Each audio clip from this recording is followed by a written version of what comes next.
Le Barça en déplacement sur la pelouse de Séville ne devait pas se rater. Après le match nul qu'il y a eu hier entre le Real et l'Atlético, le Barça avait l'occasion de revenir à 2 points du Real et à 1 point de l'Atlético en cas de victoire. Chose qui a été faite ce soir, le Barça s'est imposé 4-1 face à Séville dans un très bon match et revient à hauteur des 2 leaders de la Liga. Salam à tous et bienvenue sur Studio Foot, le débrief. Contrairement au match d'hier, nous avons assisté aujourd'hui à un match de qualité. Un match avec beaucoup d'intensité, beaucoup d'impact, beaucoup de duels qui a fini par se solder par de nombreux cartons jaunes et un rouge obtenu par Firmín Lopez entrant en deuxième mi-temps et qui a pris le rouge quelques temps après. Et la sortie d'Araujo, sortie sur blessure après avoir reçu un tacle à la cheville du joueur offensif de Séville. C'est dire que ce match était vraiment dans l'intensité, dans l'impact. Les deux équipes voulaient gagner. Au début de ce match, ouverture du score de Lewandowski. Mais les Barcelonais n'ont même pas eu le temps de célébrer le but que Séville a égalisé grâce à Vargas.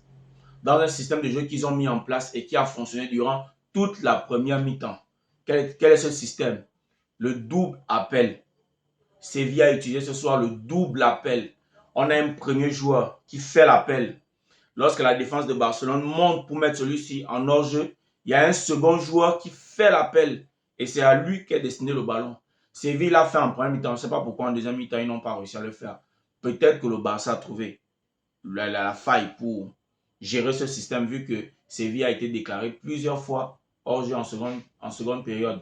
Mais en première période, ils l'ont fait peut-être 6 fois et sur les 6 fois, c'est passé. Sur les 6 fois, c'est passé.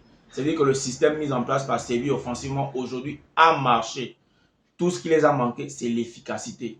Parce qu'il faut le dire, Séville n'a pas été efficace devant les buts.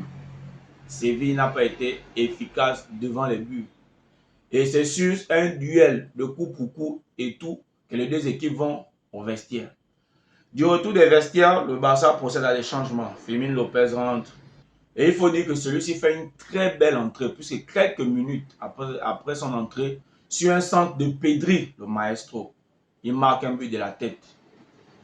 Quelques minutes après, comme je l'ai dit tout à l'heure, il prend un rouge et laisse son équipe impair. À ce moment, on se dit que le Barça va craquer, le Barça va relâcher. Non. Le Barça a joué comme une équipe qui était à 11.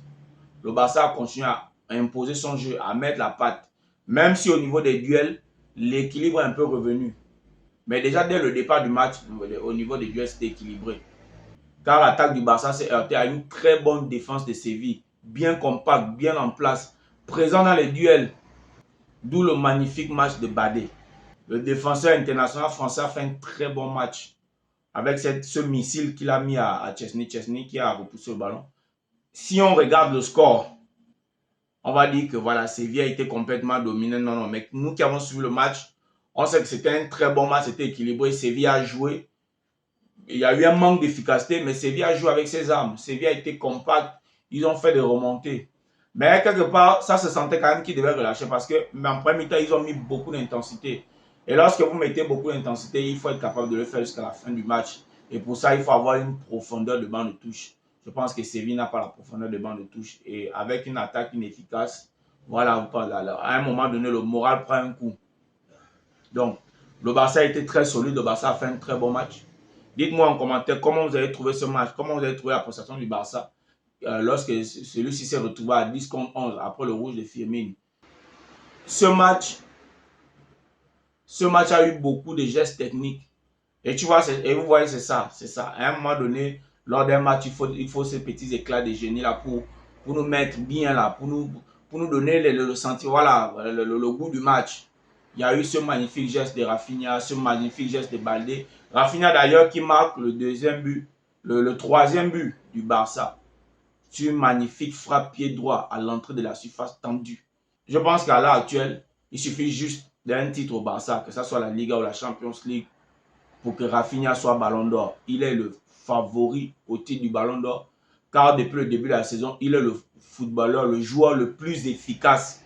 Quand on parle d'efficacité, on parle de buts et de passes décisives. Il est numéro 1. Il fait de très bonnes prestations. Au milieu de terrain,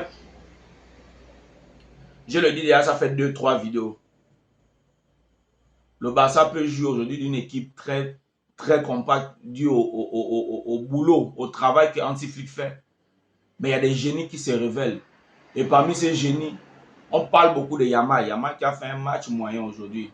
Même s'il y a eu des gestes techniques de cas de génie, comme cette passe extérieure pour Jules Koundé là, il y a un métronome au milieu de terrain du Barça. Ça, je pense que nous tous, nous savons aujourd'hui que le meilleur milieu de terrain à l'heure actuelle du football, il est barcelonais. Il s'appelle Pedri, un maestro, une masterclass, passe décisive. Pedri, non, Pedri est fort. Voilà, il ne faut pas venir dire non, moi je ne suis pas barcelonais, il n'est pas bon. Non, non, non, non, il faut dire les choses telles qu'elles sont. Pedri en ce moment, c'est le meilleur milieu de terrain au monde. Il a un toucher de balle, il a un génie en lui. Il a cette passe décisive là. Il a cette capacité de conserver le ballon, même dans les moments difficiles. Ça, ouais, il sait le faire.